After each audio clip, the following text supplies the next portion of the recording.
We are no longer physicians. We're providers. Ask your baby's permission. Gay people, you have become a product. Should auto insurance cover STD? Are you freaking kidding me? So you demean us. You don't get a parade for a sexual preference. Cannot hurt the feelings of somebody with a fraction of my training. That a beaver's ass presented this to the world. It's a natural flavor. But you are literally an ice cube in a martini shaker. And welcome back, everybody, to another episode of Doc Tales with Cocktails with your hosts, Doctors Tim and May Hindmarsh, the BS Free MD podcast program. Got some great tales, stories, news, and fun facts and crap of the week, I guess Tim's compiled together. What do you got for us? Nothing really changes. That's number one. I am going to take a completely different historical view of what happened this last week.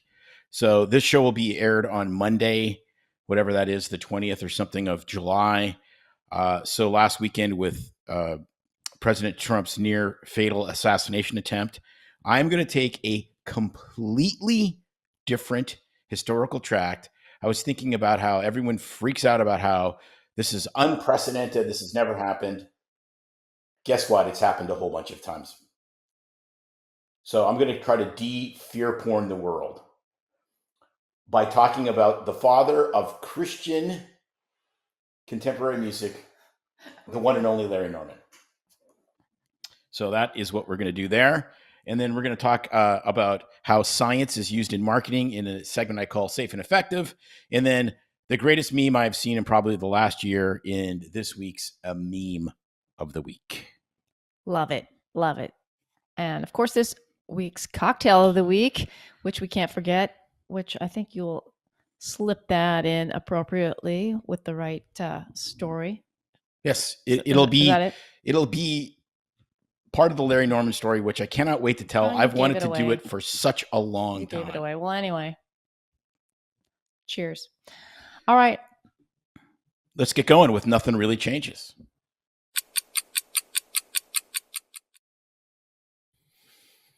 Okay, so the reason I picked this name, Nothing Really Changes, is there is this guy, the father of Christian music. His name was Larry Norman, or contemporary Christian music.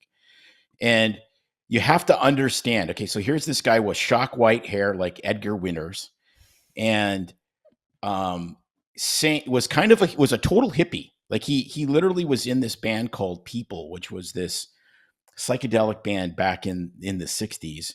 And then he had this profound Christian experience with the Holy Spirit and like became a street preacher, moved to Los Angeles from the Haight-Ashbury in San Francisco and started street preaching. And meanwhile, working for Capitol Records, tuning up various other artists' work. It was really kind of a crazy tale. But at any rate, then he gets into writing his own stuff and puts out his very first album, Upon This Rock, in 1969. And he has a song on there called Nothing Really Changes. And in this song, he talks about what would happen if people traveled from the past to the future. You know, would Samson shave with Gillette? Would Cain kill Abel with a bayonet? My personal favorite was, would Aristotle be an acid head? And would Ben-Hur drive a blue Corvette? I mean, this kind of crazy sort of, and it got me thinking about this week and how people are like, we live in unprecedented times. This is the most important election of our lifetimes and all that. And that may all be true. But at the same time, nothing really changes. Like, let's be honest. We have to be careful and we have to learn history and we have to understand that this stuff is cyclical. So back in 1914, when Prince Sip killed the Archduke Franz Ferdinand and the world burnt down, it burnt down for a reason, because of stupid foreign policy and incredibly arrogant central powers in Europe. And we're kind of in that same place now. And now we have this near assassination attempt and this election season. And there's reasons to fight for what you believe in and to be concerned, but it's all happened before. So take a deep breath. Oh, I know it. I'm just thinking, as I always say, if you lived through World War II, how could you not think that was like the end of the world or end times? But even, the JFK assassination, the MLK, like the rioting, all that stuff. I don't know. There's always events in history that really have to make people feel like the world is coming to an end, and someday it will, but nobody knows the time, the place. You can't predict that. And so, I don't know. It's up, it's down, it's a roller coaster that we live in. And yeah, things can definitely get a lot worse. But this whole thing of people freaking out about it's the end times because here we are. Well, I think that's kind of an arrogant approach. Well, yeah, because we only know history that happened in the last 5 days. But if you look at 1968, I think politically, 1968 was far worse than what's going on right now. They killed MLK, and then they killed RFK. That was the same year. I mean, he was killed in the meeting hall of the Democratic National, Convention. Like, can you imagine? Like, literally, the convention's going on. He's walking around on the convention floor and he gets killed. Like, that one is just a complete mind blower. And then MLK, the fact that they didn't burn the entire country down when MLK was assassinated tells you something about the difference between the political activations of the civil rights people back in 1968 versus BLM, which I think is largely terrorism, but that's for a different conversation. But, so we're going through strange times. The only thing I think that alters the paradigm now that really does make it different is the fact of social media, cell phones, and potentially AI coming. Because, like, you look at the Zapruder film, right? It's like one crappy wind up 8mm recording that has been dissected 19 million times from Sunday. And it's one video. It's one video that actually shows the assassination of JFK. And you compare that to what happened, in the last several days with Trump, and there is literally hours of cell phone coverage of every angle of the the shooter laying down, of people yelling, of like just, and it's just, it's going to be crazy to see how this unwinds. Like, I've been reading a lot on it. I'm not going to comment specifically because that's not really my jam, but I think the other side of this is, especially for our Christian listeners, like, you got to take a big, fat, deep breath and understand, if God's on the throne, he's on the throne. And yes, be responsible, fight for what you believe in. But ultimately, fear is not part of what we're supposed to be part of. I mean, it just doesn't make any sense. So people are a little scarred from the last 4 years. And I don't know. I think non-trusting, fearful, all that kind of stuff. Well, yeah, but that's a good emotion. But that's the case. I mean, I'm going to do a talk in a couple of weeks, and I'm going to talk about that. I mean, people are fearful because of what happened in the last 4 years. The problem is, what happened in the last 4 years has been happening for the last 44 years. The only reason they're fearful now is because they see it. Yeah. I mean, it's like one of my best friends who is in a wonderful marriage. He's happier than he's ever been in his entire life. And his first marriage crashed and burned at 23 years because he finally figured out that, his wife finally confessed that she was sleeping around. Well, that had been going on for decades. So the corruption in that relationship was there for decades. The realization was unbelievably painful, but that painful realization is what allowed the rebirth of another relationship that was immeasurably and unbelievably better than the first. And so that's where we are. We're at the point now where we understand that all these people that we were supposed to trust have been cheating on us, but they haven't been cheating on us for the last 6 months. They've been cheating on us for the last 65 years. And we finally realized it, and we're like, oh my gosh, this is terrible. We're being cheated on. Yeah, but it's not new. The only thing that's new is now you understand. And now that you understand, you have a responsibility to act on that understanding. and make a better life and a better relationship and divorce these assholes that are cheating on you. That's the reality. Let's get back to Larry because he makes me super happy. Let's. So let's see here. Do we have the picture of Larry with President Carter? That one's, yeah. So President Carter, who was a Sunday school teacher, had this old time gospel hoedown whatever thing on the Rose Garden lawn and decided to invite Larry Norman. And I just love that picture because Larry Norman, who if you listen to his music, was clearly a liberal, clearly a leftist hippie from that day, but ultimately a servant of Christ more than anything else. He's still looking at Carter like, dude, I think this guy's entirely full of crap. It looks, I don't know. I think the look on his face is like he's not sure. It's kind of, he's got the furrowed brow there, and it's kind of like thinking deeply. He's not sure. Very pensive look. Yes. Yeah. So, anyways, it's pretty crazy. So, back to the Larry Norman story because it's so like this guy. I heard there's an author who wrote a book called "Why Should the Devil Have All the Good Music," which is in reference to one of Larry Norman's songs, and it's a tremendous biography. He calls this guy the Forrest Gump of evangelical American Christianity because he was there for everything. Okay. So in 1972, they put on this gigantic, it was like Christian Woodstock festival. It's called Explo 72. And Larry was the headliner. And apparently at that show, Mike Pence became a Christian. Wow. So then fast forward several years later, Larry wants to start a church for artists in LA. And so he starts the Vineyard Church in his apartment in Los Angeles, which then blows up. John Wimber comes in, takes it over, and it blows up and it becomes this international, denomination. That was Larry Norman.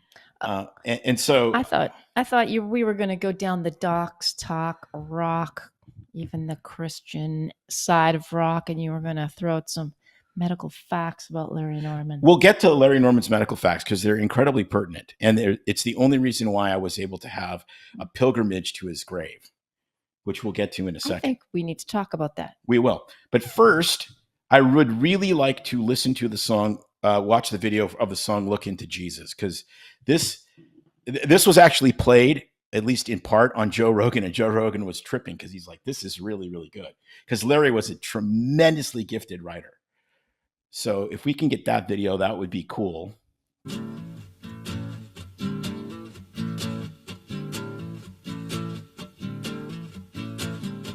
Sipping whiskey from a paper cup, you drown your sorrows till you can't stand up. And take a look at what you've done to yourself. Why don't you put the bottle back on the shelf? Yellow fingered from your cigarettes, your hands are shaking while your body sweats. Why don't you look into Jesus? He got the answer.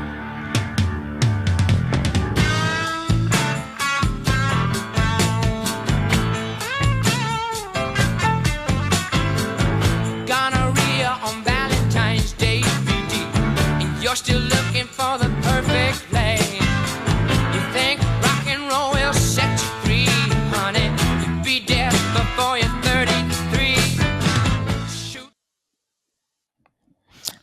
Okay, so I never realized he threw in that VD really quickly after Valentine's Day until I saw the lyrics up there because he says it so fast. That's perfect. Perfect Valentine's Day. VD. So you got to remember this song was released in 1972, and if you were raised in the kind of family I was raised, which was a hyper-conservative, fundamentalist, evangelical home, which was a great home, but every family has its issues. To each his own. Correct. So, like, we couldn't say the word fart without getting our mouth washed out with soap. So somehow my parents have. And look where you've come now. Gravely failed. Yes. So you have to understand this. So this is Larry is selling this music to the children of the greatest generation, right? The people that stormed the Legis Normandy to these baby boomers. Mm-hmm. And he is singing in 1972 to church kids, gonorrhea on Valentine's Day. You're still looking for the perfect lay. Why don't you look into Jesus? He's got the answer. And heads were blowing up like shrapnel of skulls. Well, I'm thinking good for him, because if your little tight-knit circle isn't going to teach you about the real world, not like it wasn't happening, people getting gonorrhea on Valentine's Day, then maybe if you had to get some of your sex ed through music, so be it. Well, the reality was he wasn't singing to a market. He was singing to the world he lived in. And the world he lived in was that world. No, I get it. I get it. But, good for him for being bold and just being honest and pushing the boundaries of.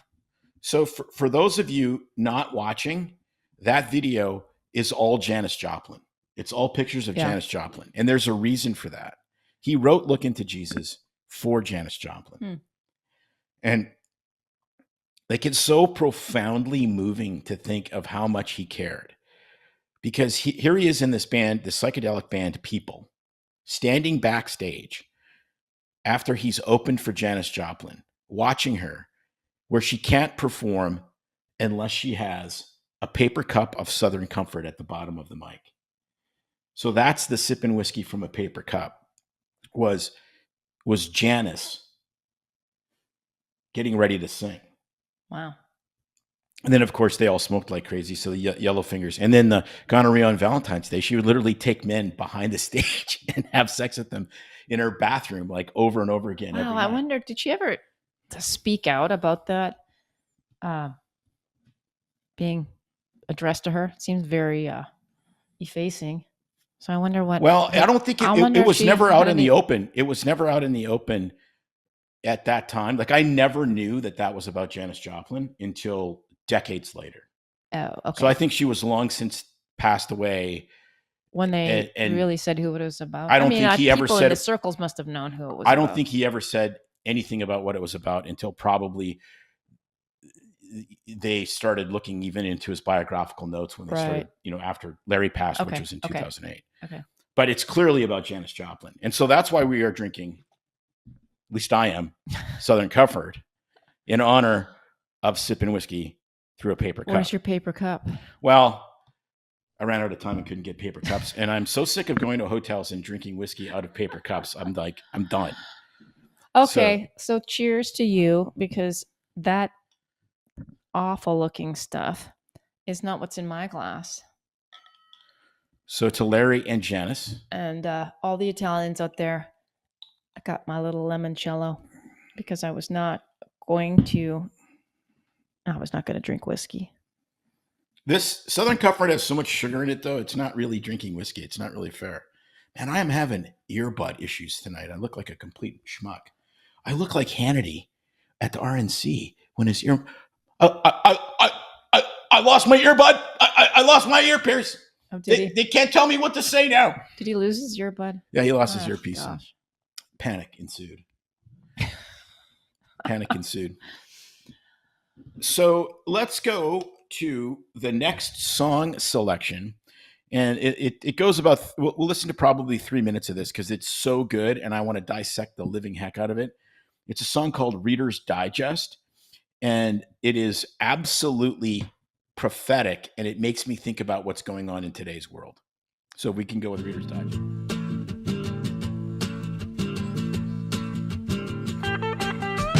Alice is a drag queen, boys somewhere in between. Other bands are looking mean. Me, I'm trying to stay clean. I don't dig the radio, I hate what the charts pick.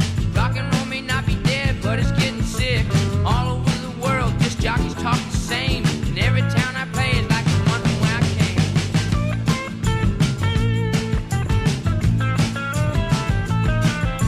The Rolling Stones, a million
Wow, so much, man. Now you're making me get all teary. So much packed into that song. It's not very long, It's but 3.5 there's minutes. so much packed into that. I know you're going to get into it, prophetic and wise, and just speaks to the human condition, like in your face. That's an amazing He song. Every literally time I hear picked it. up a Reader's Digest in 1972, 52 years ago, and just wrote the song. And I mean, I have such a deeply emotional commitment to this guy because this is what I grew up with, like literally from the time I was in started elementary school, like in 1971. And then, seeing him several times and taking my first girlfriend to a Larry Norman show in 1981, and it was completely acoustic, and the guy could still blow your mind with nothing. And he didn't even he didn't even play steel string guitars. He played these crappy nylon string guitars when he did acoustic shows. And then you listen to that song and you go, it's 52 years old. And that line, it's 1973. I wonder who we're going to see, who's in power now. I guess I'll turn on the TV. The man on the news said China's going to beat us because we shot all our dreamers and there's no one left to lead us. Well, nothing ever changes. Everything remains the same. We are what we are till the day that we die, to quote Larry. Like that is... And the only thing, honestly, I wouldn't say the only thing, but the main thing that gives me hope, like he said, is the world is not my home. I'm passing through. So you do the best you can, and you try to make it a better place for the people around you, but you can't put all your chips in. Man, that... because it'll frustrate the hell out of you. That line at the end, what a mess the world is in. I wonder who began it. Don't ask me. I'm only visiting this planet. This world is, I mean, I can't even say it. Like it's so unbelievably powerful because it's absolutely true. He takes all of the political bullshit that was going on 52 years ago. He condenses it into 3 minutes. And at the end, he sums all of it up by saying, this world is not my home. I'm just passing through. So I'm still a keen observer. I'm still an outspoken participant, but ultimately, this is just a vacation in the side road of eternity, baby, because I know where my real home is. You want to talk about speaking truth. You want to talk about the transcendent power of music 52 years ago. Like I cannot believe it. Every time I listen to this, it just freaks me out. Well, how old is the song Amazing Grace? There you go. Yeah, I know. Written by. All right, let's get to the last couple Larry Norman pictures where his gravesite, which is pretty amazing. Here it is, Larry Norman, evangelist without a portfolio. He died at 60 years old. That is indeed a paper cup full of whiskey sitting on top of his grave because it's Pepsi. But it's a paper cup. I know. So Wait, how did they pick Pepsi versus Coke? My friends and I, my biker friends that were all grew up in this era, made a pilgrimage to Larry's grave when I was living in Oregon because Larry ended up, again, makes sense for a medical show. Larry ended up with a cardiac cripple. He was very young in 1992. So how old would he have been in 1990? He was born in 1947. So 30 something. And he ended up with a heart attack that was essentially undiagnosed for, I think, almost 12 hours. He went to Cedar Sinai, and I believe that was the hospital in LA. And they're like, oh, it can't be a heart attack. And they just kind of waited. And he ended up with profound, dilated cardiomyopathy from it. Yeah. And ended up essentially being a cardiac cripple. Bad heart failure. Yeah. He lived for another 16 years, but just died a very slow, miserable cardiac death and essentially bankrupted from what I can tell. Ooh. So he did have some foibles. He had some trouble with women. There was potentially a love child in Australia that he had fathered. No one knows that 100% for sure. He was married twice. His first wife was kind of a trip. She was a model. that thought that posing in Playboy would be a way to evangelize men. Well, it is, but maybe not in the way some people define evangelism. Yeah, correct. And so they divorced, and then he was married again for a while, and then eventually divorced. But his second wife was amazing and was a nurse and worked in Salem, Oregon, and that's why he moved to Salem so she could care for him until he passed. And then he ended up. He wanted to be on a hill buried under a tree. And I can attest after being there that that's the case. And I think we have one more picture. And this is crazy. So there is a mailbox next to his grave. And they just give away all of his CDs in there. That's cool. I thought you were going to say it was for the collection of people writing to him. Well, people write to him and leave it in there. And then you can just pull out free CDs. They just keep restocking it. So it's a pretty cool testimony. That even, he's been gone now since 2008. He's still trying to, spread the word with his music. Again, an unbelievable writer, an unbelievable human being. Who really has gone under the radar. Most people don't even really know much about him, right? No, and I'll keep beating this drum because he, a lot of the contemporary Christian music artists that came after him obviously had gigantic followings because the way it emerged, but they all stand on his shoulders, in my opinion. And the other thing you have to remember is his dedication to the art was so profound. Like he's like, whether it's Christian, secular, it doesn't matter. If you're making art, it needs to be good art. It can't be crap. And he was really super picky about that. It's like, it needs to be great. And I listen to this stuff now and it blows my mind more. Oh my gosh. I started it popped into my head. Who's that girl that was like the one hit wonder because her parents had a ton of money and she was like auto-tuned out and she was probably 16 and came up with some. Oh, that was Friday. Yes. Friday. Amanda Black. Yeah, Amanda Black. That popped into my head right away as the first. Oh, poor Larry would be rolling in his grave. He would be. Yes. So now that you started singing it, I'm not going to be able to get that damn tune out of my head for the rest of the day. There was some other stuff I was going to do this week, and we're going to do one more thing. We're not going to do two more things just for because we're coming up right on half an hour, and I actually don't want to detract from the attention we took in talking about Larry Norman's life and about how he can still minister to us now. Come on, you just said you were going to give it away, and now you can't do that. You can't tease us like that. You want to know? You want to go to Safe and Effective? Let's go. Okay, let's go to Safe and Effective. I love that one. I love that. I love cigarettes and syringes, shooting that up. All right, Are so those heroin needles? A new cigarette filter made of asbestos. You have to read this. So this is amazing. In 1952, using the popular new medium of television, the P. Lauraland Tobacco Company sponsored, quotes, scientific demonstrations to show the efficacy and implied health benefits of its Kent Micronet filter.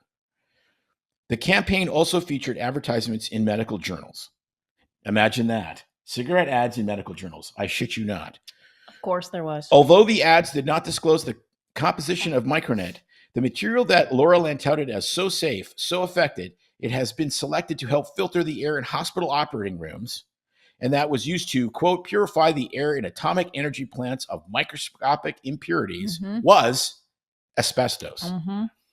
This okay, blah, blah, blah. I remember that, I remember learning that. Gosh, but didn't they still have some of that crap in the old hospitals where we did our training? Remember hearing about the asbestos filters and all that kind of garbage that went on. Yeah, but the whole point, the thing I love is in the cigarettes. Yeah, the thing that's so crazy about this is that it's like, again, back to the theme of the entire show. Nothing really changes, right? Nothing really changes. Safe and effective, safe and effective. Okay, so they were taking a scientific truism that asbestos filters stuff down to the microscopic level, which is true, and they were expanding it into, therefore, it makes cigarettes safer. Completely unstudied. And they never actually went to the logical place where is there something in the asbestos itself or in the mRNA itself or in the spike protein itself that might actually be dangerous that we should actually study in actual human beings instead of just saying, taking little chunks of science, knitting it together into some sort of like, bullshit weave and then saying safe and effective. What they did with those cigarettes is exactly what we're experiencing now. Absolutely. In fact, Exactly. down in the corner of that ad, they have the disclaimer. Of course, it didn't say that something about the Surgeon General's determined that, yeah, there it is, that cigarette smoking is dangerous to your health. Yeah. From the smoke, from the asbestos, all of the micronite filter. Micronite filter. So, things change as we learn more, you do better. But the whole arrogance attitude of this thing is bulletproof. This is, we're 100% certain. I mean, look at where we've come from. All I have to do is, that's the perfect analogy for this whole vaccine debacle BS. Well, and that's the thing is that, but if you want to really go down the rabbit hole, go to the entire childhood vaccine schedule. Okay, there's no question that these vaccines work. Okay, so there's no question that there's no question the measles vaccine works. If you don't have the measles vaccine, you would get lots of measles. There's no question. But the rare issue instances of severe illness from a. But the issue is a virus. What are you trying to do? Like, no one ever asks the question, what are you trying to do with childhood vaccines? If your answer is prevent them from getting measles, mumps, and rubella. But that's not what your goal should be. Your goal should be to keep kids healthy as long as they can with the healthiest immune system and the least amount of total disease burden.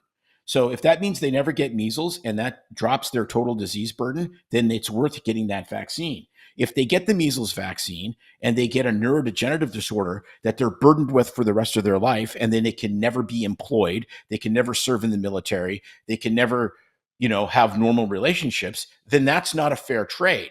And the fact is that how nobody is based all on the numbers and what's the relative risk and absolute risk and percentage that will benefit versus those that are impacted. But it's based on an assumption. It's based on the assumption that if you get less measles, that's better for society. Well, that may be true, but it may not be true. No, I know. It's based on if you never get chickenpox, that's better than getting chickenpox. Well, the answer is you don't know that because it's essentially unknowable, because you'd need all these parallel Earths, like Marvel universe, where you could study one Earth and do one thing and another Earth and do something else. Well, I think we're getting to that point in time where people are finally starting to really eyes wide open. Right. But the countervailing argument is just as important to ask, which is, it doesn't mean that no vaccines are better. It doesn't mean that. Right. That's the problem. People go, well, I think the vaccines may be causing, neurodegenerative diseases or autoimmune diseases. Okay. Well, that may be true. All right. But then, therefore, we should have no vaccines. No, therefore, we should figure out what works best. The idea that you go, it's like I've said this a million times. It's like sexual assault and rape are realities. They're awful and they should be punished to the full extent of the law. But because that corruption of sex exists, does not mean I'm going to stop having sex. So you have to be willing to ask the questions and go where the real science leads. And it doesn't lead to asbestos cigarettes. That I am 100% sure of. All right. I'll smoke to that. One last quick story. I saw this week, and I was just like, sum up the entire week with a crazy meme. So, meme of the week, and I'm going to try to do this every week. Have a meme of the week. Didn't we see this meme of the week?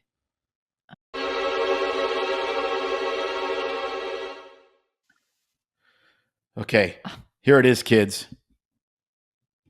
The Trump cat. 9 lives, bitches. So somebody pet their orange cat and put its hair on its head like a little Trump wig, and then wrote 9 lives, bitches. And I was like, that is so freaking hilarious. And that the first place I saw that was from El Gato Malo, the bad cat, the writer on Substack. I'm not sure if he is the original author. I kind of think he is, but I posted it right away. And then, I mean, all these big name people had posted it within 4 hours. And I mean, it was absolutely everywhere. So Elgato, you win. I was starting to say that. I thought I've seen that picture before, but without the 9 lives part, just like a meme saying something else. Because I think that's been around for a while. That orange tabby with the big Donald bouffant or whatever you want to call it. But so apropos now. Yeah. Yes. Wonderful. So that, I think, that was a little music history tribute, rendezvous, and I don't know. Are you going to do some more Docs Talk Rock in the future as a segment? I think you should. Yeah, I think we will, and I think we need to get into. I mean, the ultimate dream is to have the actual people to talk to. Obviously, Larry, we can't do that at least in this plane of reality. No. But not unless you bring back Eben Alexander. Yeah, exactly. And if you don't know what I'm talking about, look that name up on our podcast list and find out. But I mean, I wanted to do a show about Larry Norman for a long time, and to take the heat off of the freak out fest that everyone's going through this last couple weeks with all the political whatever and assassinations and conspiracies and whatever. Remember, man, nothing really changes. Everything remains the same. We are what we are until the day that we die, to quote the late, great Larry Norman. Check his stuff out. He will blow your mind, especially if you're into that kind of folky rock feel from the 70s. My goodness, the nostalgia is amazing. And if you do it whilst you enjoy some Southern comfort, it's even better, in my opinion. So until next time, cheers. Cheers. Over and out.